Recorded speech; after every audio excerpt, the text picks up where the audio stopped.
Selamat pagi Bapak Ibu Saudara yang dikasihi Tuhan Yesus Kristus. Minggu pagi hari ini kita akan memulai ibadah kita kembali. Sebelum memulai ibadah, marilah kita mengambil saat teduh sejenak.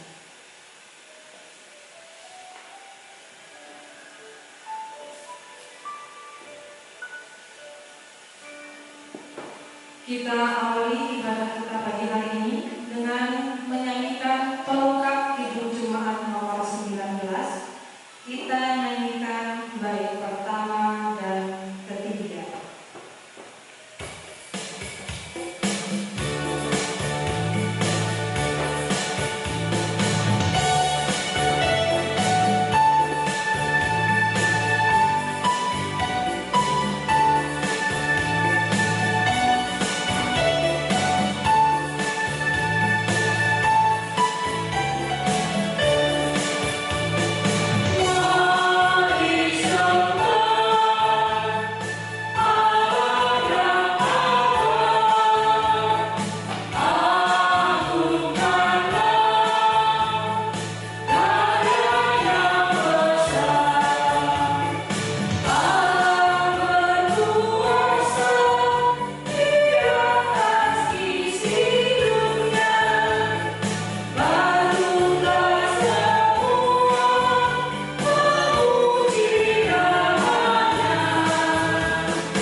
Jemaat yang dikasihi Tuhan, kita patut bersyukur karena pagi hari ini Tuhan memberikan hari baru bagi kita serta mengizinkan kita untuk bersekutu di dalam ibadah pagi hari ini. Dan pada ibadah pagi hari ini, sabda pemimpin kita, mari kita dengarkan sabda pemimpin kita dari surat Filipi pasal 1 ayat 27 sampai dengan 30 demikian bunyinya. Hanya hendaklah hidupmu berpadanan dengan Injil Kristus, supaya apabila aku datang, aku melihat, dan apabila aku tidak datang, aku mendengar, bahwa kamu teguh berdiri dalam satu roh dan sehati sejiwa, berjuang untuk iman yang timbul dari berita Injil, dengan tiada dikekalkan sedikitpun oleh lawan. Bagi mereka semuanya itu adalah tanda kebinasaan, tetapi bagi kamu tanda keselamatan, dan itu datangnya dari Allah. Sebab kepada kamu dikaruniakan bukan saja untuk percaya kepada Kristus, melainkan juga untuk menderita untuk Dia, dalam pergumulan yang sama seperti dahulu kamu lihat padaku, dan yang sekarang kamu dengar tentang aku. Mari saudara dikasihi Tuhan Yesus Kristus, kita angkat pujian kita kembali melalui nyanyian pelengkap Hidup Jemaat nomor 289. Kita nyanyikan bait pertama dan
mendengarkan hukum Tuhan, hukum kasih, dan mari dengan rendah hati kita sama-sama dengarkan hukum kasih yang diambil dari Injil Matius pasal 22 ayat 37 sampai dengan 40. Demikian bunyi.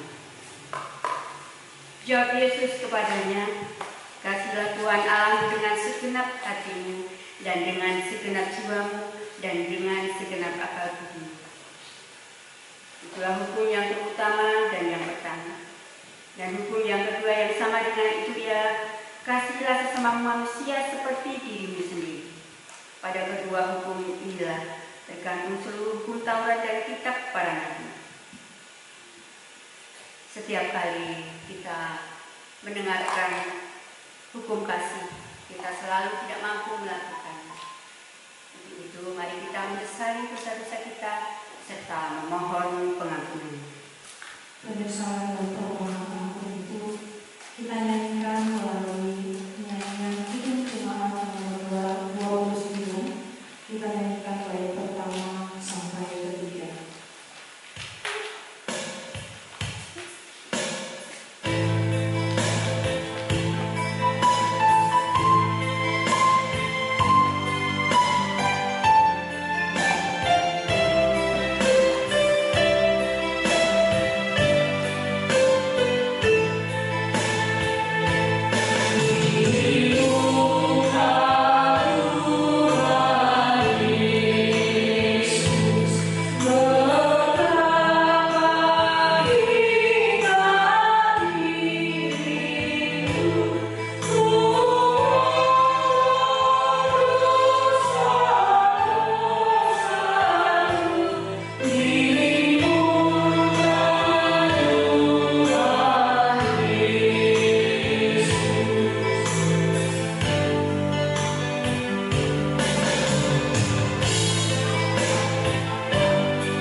Bertobat ini hatiku di muka Tuhan Yesus.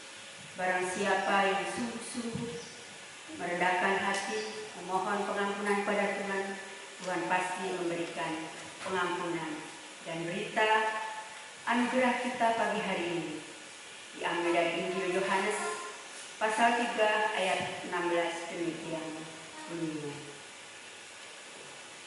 Karena Allah sangat mengasihi dunia ini, Ia memberikan anaknya yang tunggal, supaya setiap orang yang percaya kepadanya tidak binasa, melainkan beroleh hidup yang kekal.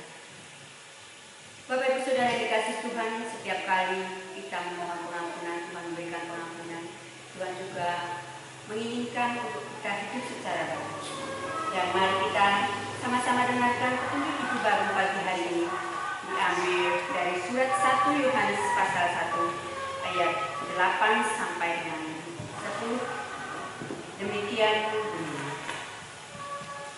Jika kita mengatakan bahwa kita tidak berdosa, kita menipu diri kita sendiri, dan kebenaran tidak ada di dalam kita.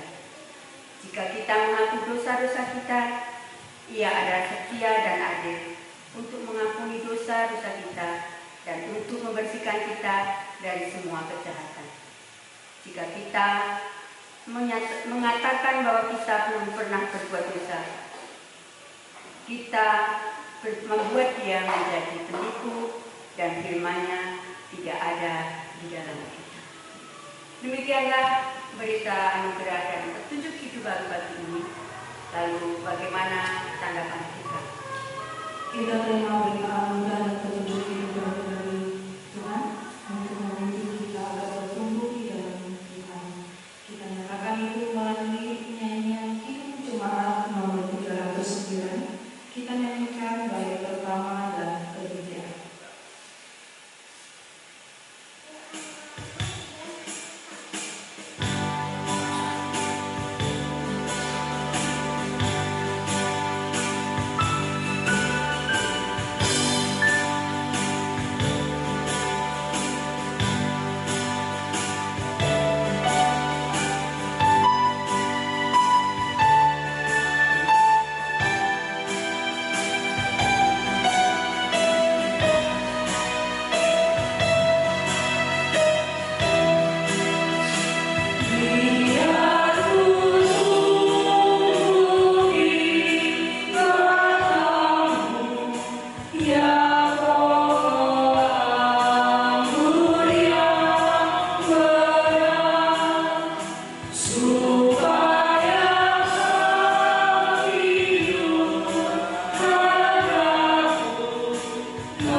Sebelum kita merenungkan firman Tuhan, mari kita bersatu dalam doa.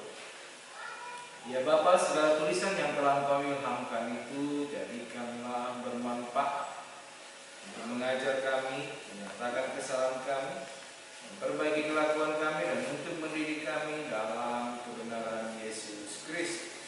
Ya Roh Kudus, teranglah kami karena kami pelaku-pelaku firman.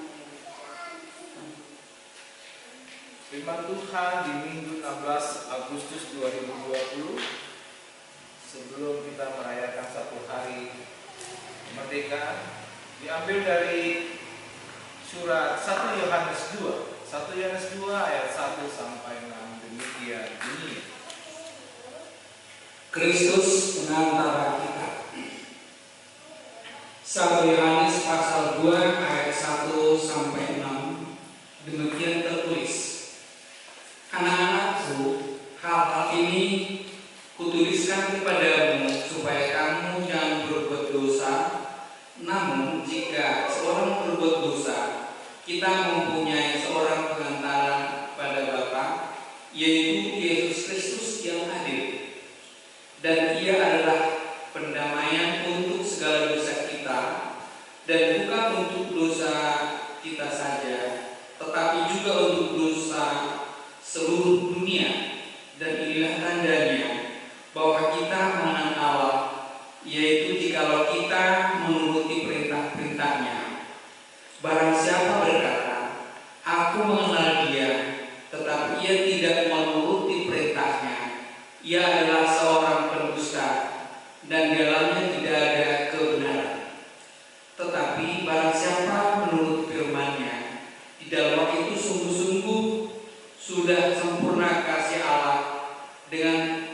itulah kita ketahui bahwa kita ada di dalam Dia. Barang siapa mengatakan bahwa ia ada di dalam Dia, ia wajib hidup sama seperti Kristus telah hidup. Demikian firman Tuhan. Saudara-saudara yang dikasihi Tuhan, pemuda dan anak-anak sekolah minggu, pada bacaan kita di Minggu tanggal 16 Agustus 2020 bicara tentang kegelapan lenyap lalu terang bercahaya. Itulah cara kita menuruti dan mengenal perintah Tuhan. Sekarang kita membaca 1 Yohanes 2 dan kita fokus ke beberapa ayat. Kita mulai ayat yang keempat. Ayat yang keempat di sini dijelaskan bahwa tuntunan mengenal Yesus adalah harus mematuhi perintahnya.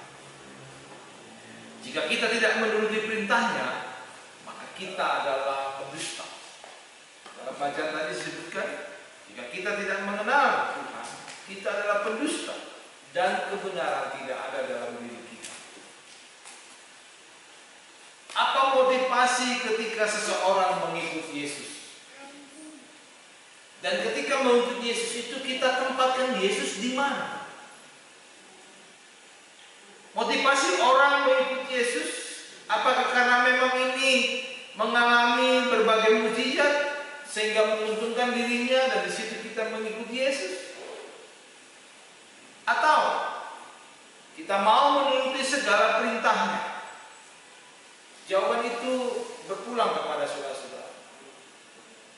Pada bagian ini saya mau sharingkan bahwa mengikuti Yesus berarti kita harus menempatkan Yesus di depan. Jangan di belakang. Sebab kalau di depan, kita yang di belakang. Yesus bilang belok kanan, kanan. Yesus bilang belok kiri, kiri. Tetapi kalau Yesus ditempatkan di belakang, kita yang di depan, kita kebingungan. Kita bisa belok kanan tapi Yesusnya belok kiri. Demikian sebaliknya. Bahwa ternyata motivasi orang mengikuti Yesus kebanyakan dalam bacaan ini, dan pada saat Yesus melayani 3 tahun lebih di dunia ini, di tanah Palestina, Yerusalem, di tanah Israel ini, adalah karena mereka ingin melihat mujizat Yesus. Itulah motivasi mereka mengikut Yesus. Pada bacaan ini, ketika seseorang memutuskan mengikut Yesus, maka dia harus memberikan cintanya. Bukan lagi melihat mujizat, tapi memberikan cintanya. Cinta kepada Allah, cinta kepada Yesus. Baru kita refleksikan dengan cinta kepada Sang. Mujizat yang terbesar yang dilakukan Yesus adalah ketika dia menjadi pendamai bagi dunia ini. Menjadi pendamai karena kita perlu pendamaian Allah dengan seluruh ciptaannya. Ini kita, ini Allah. Katakan ini Allah di atas, ini kita. Ini nggak nyambung ketika dimulai dengan Adam dan Hawa jatuh dalam dosa. Terputus ini, maka perlulah pendamai dalam diri Yesus. Itulah mujizat yang terbesar, karya terbesar. Dipersembahkan anaknya yang tunggal supaya setiap orang yang percaya tidak binasa, melainkan beroleh hidup yang kekal. Berikutnya Bapak Ibu Saudara-saudara, pemuda dan anak sekolah minggu, kita coba cermati dulu 1 Yohanes 2 ayat 5 sampai 6, yaitu menuruti firman-Nya supaya sungguh-sungguh sempurna kasih Allah dalam diri kita dan hidup sama seperti Kristus yang juga hidup. Sudah berapa lama kita menjadi pengikut Kristus? Ada yang menyebut ketika kita dibaptis waktu kecil. Saya termasuk yang dibaptis pada saat kecil. Saya lahir 15 Januari, tapi pada bulan Desember, 15 Desember, tahun 73 saya dibaptis. Jadi Kristen kita mengikuti Yesus dalam pribadi saya karena dibaptis, karena ikut dari kecil. Banyak orang pasti akan mengungkapkan, sudah berapa lama kita mengikuti Yesus, sudah berapa lama kita menjadi pengikut Kristus, dan ini penting sekali. Ketika kita hidup pada saat zaman sekarang, di tengah berlangsungnya pandemi corona, pertanyaan ini sangat tepat. Yang dibutuhkan pada saat sekarang adalah bagaimana kita bisa mengikuti di saat pandemi corona. Yang pertama, tetap ikuti protokol kesehatan, tahan dirinya. Kedua, bersih diri, cuci tangan. Beberapa hari lalu ada peningkatan terhadap yang terkena COVID-19. Mulai dari karyawan petrokimia, tambah lagi salah satu perusahaan alat berat di Simpang Rindu, saya nggak menyebutkan. Itu karena kebetulan kepala wilayahnya masih pemilik kami dan dia sudah 3 kali rapid test, hasilnya negatif. Tidak tertutup kemungkinan sebetulnya di tengah-tengah suasana pandemi corona ini kita berharap ada penurunan, ternyata naik kembali. Bahkan ketika saya kira-kira tanggal 11 saya berangkat, 13 saya pulang. Saya berangkat ke B4 Pamanang. Aneh, di sana tuh lebih banyak orang tidak pakai masker. Maaf Bapak Ibu Saudara-saudara, ketika saya mengatakan begini tidak bersalaman, saya dimarahi. Pak Pendeta namanya sombong. Lalu ketika saya coba pakai begini, ini kan gaya para TNI dan Polri, pakai siku, juga dimarahi. Salaman saja, kenapa? Pak, saya ini dari Jambi, Pak. Seharusnya saya ketika masuk Tebo Perangi ini, harusnya saya dites.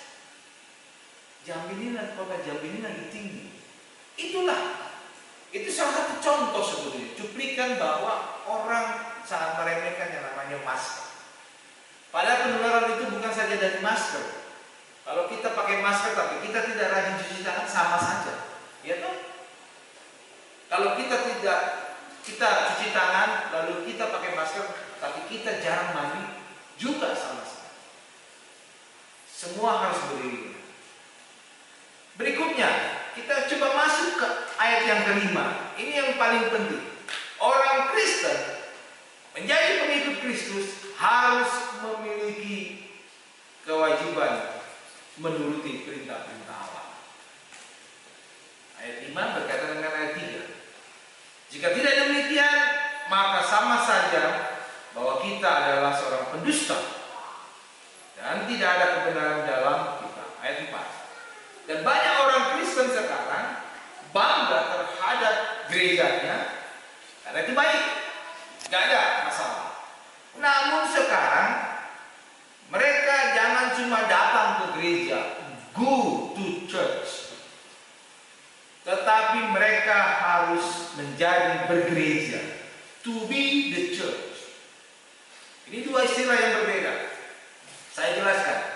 Bergereja itu berarti panggilan kita masing-masing untuk bersekutu, ya, untuk bersekutu dan hidup, menjalani proses hidup bertransformasi serupa dengan Kristus.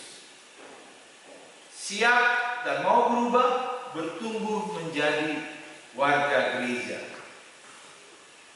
Persoalannya sekarang, ketika kita bertumbuh, beriman, berbuah dalam dinamika kehidupan, kita perlu menuruti perintah-perintah Tuhan dan firman-Nya yang hidup, yang benar. Itu ayat kelima. Oleh karena itu bergereja atau to be church itu dengan kata lain beriman, to be religious,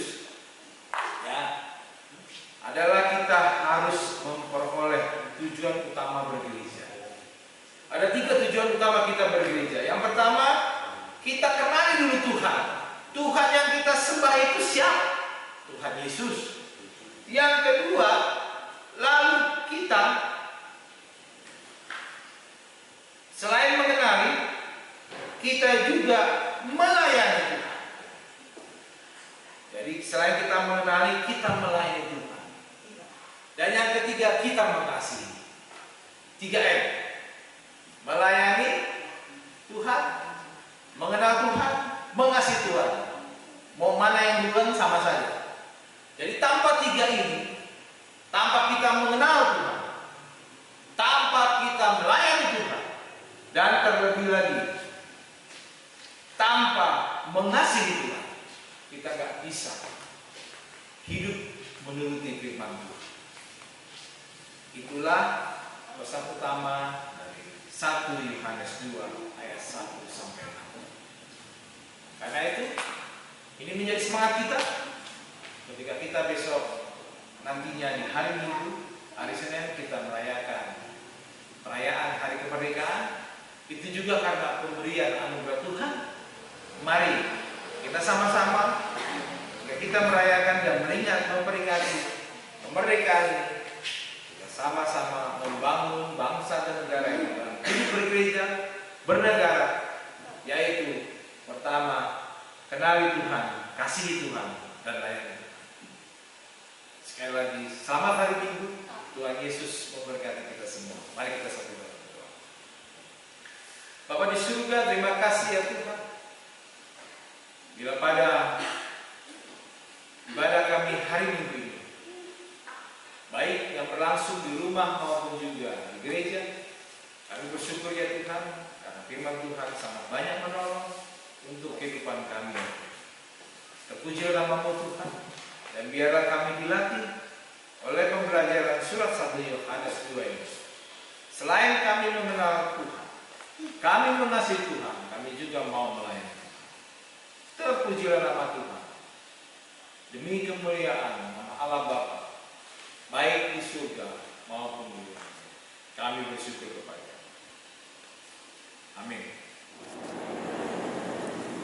Kita akan kasih sabda Tuhan kali dengan menyanyikan Kini Jemaat nomor 425. Kita nyanyikan bait pertama dan kedua.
Bapa di surga, dengan kerendahan hati pada hari Minggu ini kami naikkan syukur kembali ya Tuhan untuk hidup dan kehidupan kami, untuk napas yang Tuhan anugerahi di tengah-tengah keluarga kami masing-masing, pribadi lepas pribadi, keluarga lepas keluarga.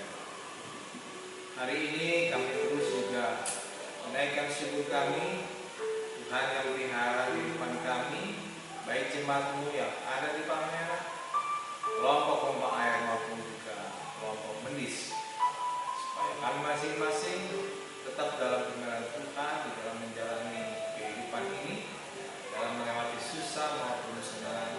Kami terus bersyukur kepada-Mu. Kami mau berdoa untuk saudara-saudara kami yang sakit karena perubahan cuaca, dan juga orang tua kami yang sudah lanjut usia, sehingga fisik juga kurang maksimal dalam melakukan aktivitas. Bila mereka kekuatannya Tuhan sama anak, cucu menantu, keluarga, sanak famili, supaya itu juga memotivasi, menyemangati mereka untuk bisa semangat di dalam menjalani hari-hari Tuhan. Berdoa untuk seluruh pergumulan kami ya Tuhan, mulai dari masalah ekonomi rumah tangga, pergumulan iman, pekerjaan maupun yang belum bekerja ya. Demikian juga untuk beberapa keluarga yang sudah lama berumah tangga namun belum diberi keturunan, Tuhan yang tolong mereka.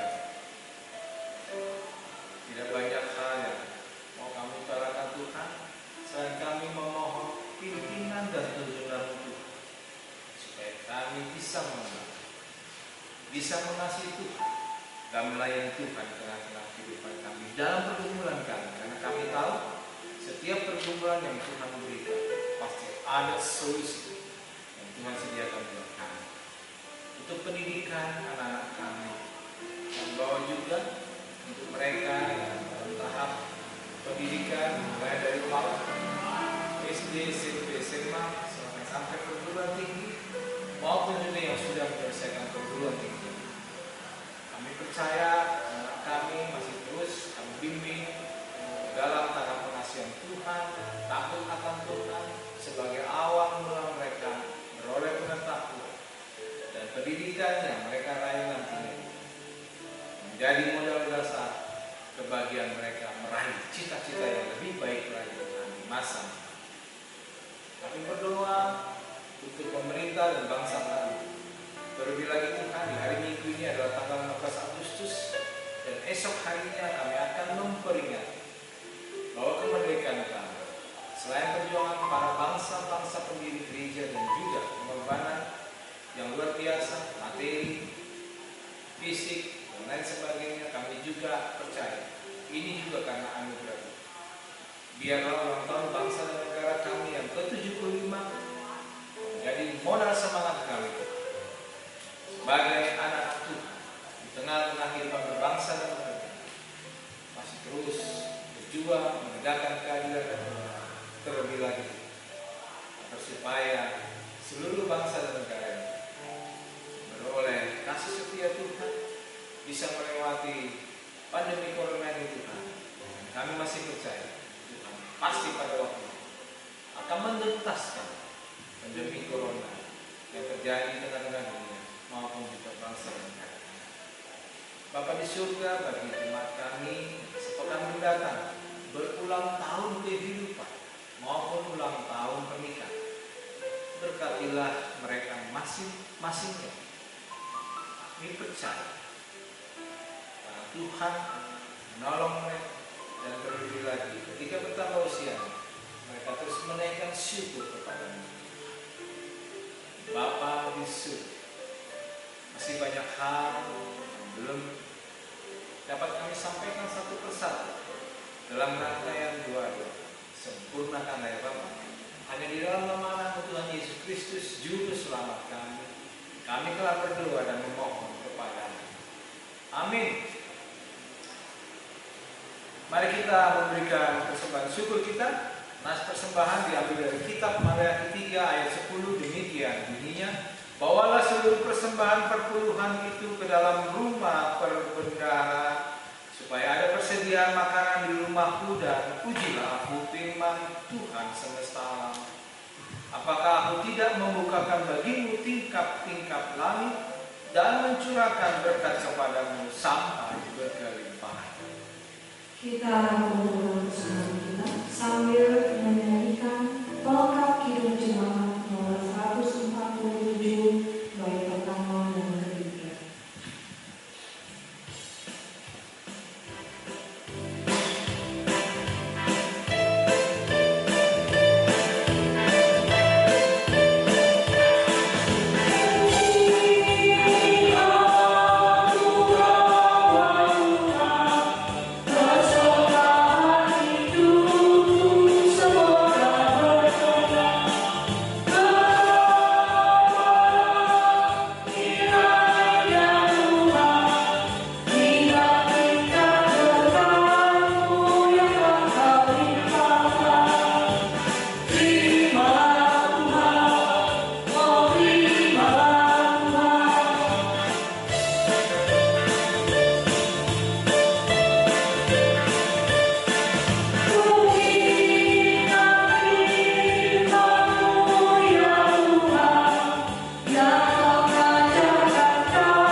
Kami yang di surga, Engkau adalah sumber segala berkat yang melimpah di tengah-tengah kehidupan kami. Di sini kami bersyukur ya Tuhan, untuk persembahan syukur kami ini. Pakailah dan terimalah persembahan syukur kami Tuhan menjadi kejayaan kerajaan-Mu di tengah-tengah pelayanan di KSPS Pameran Jambi. Bukalah mata dan hati pikiran kami Tuhan untuk mengenal betapa besar karunia Tuhan terjadi di dalam kehidupan kami. Di dalam nama Tuhan Yesus Kristus kami bersyukur dan telah mengajarkan kepada kami dua Bapa kami. Bapa kami yang di surga, dikuduskanlah nama-Mu, datanglah kerajaan-Mu, jadilah kehendak-Mu di bumi seperti di surga. Berilah kami pada hari ini makanan kami yang secukupnya, dan ampunilah kami akan kesalahan kami, seperti kami juga mengampuni orang yang salah kepada kami. Dan janganlah bawa kami ke dalam pencobaan, tapi lepaskan kami dari yang jahat. Karena Engkau yang punya kerajaan dan kuasa dan kemuliaan sampai selama-lamanya. Mari kita melanjutkan dengan menyatakan pengakuan iman Rasul. Aku percaya kepada Allah Bapa yang Maha Kuasa, Khalik langit dan bumi, dan kepada Yesus Kristus, Anaknya yang tunggal Tuhan kita, yang dikandung daripada Roh Kudus, lahir dari anak darah Maria, yang menderita di bawah pemerintahan Pontius Pilatus, disalibkan, mati dan dikuburkan, turun ke dalam kerajaan maut. Pada hari yang ketiga bangkit pula dari antara mati, naik ke surga di sebelah kanan Allah Bapa yang Maha Kuasa, dan akan datang dari sana untuk menghakimi orang yang hidup dan mati. Aku percaya kepada Roh Kudus, gereja yang kudus dan persekutuan orang kudus, pengampunan dosa, kebangkitan daging dan hidup yang kekal. Mari kita akhiri ibadah minggu ke-10 setelah Trinitas dengan menerima berkat dari Tuhan. Tuhan memberkati engkau dan melindungi engkau. Tuhan menyinari engkau dengan wajah-Nya dan memberi engkau kasih karunia. Tuhan menghadapkan wajah-Nya kepadamu dan memberi engkau damai sejahtera. Amin.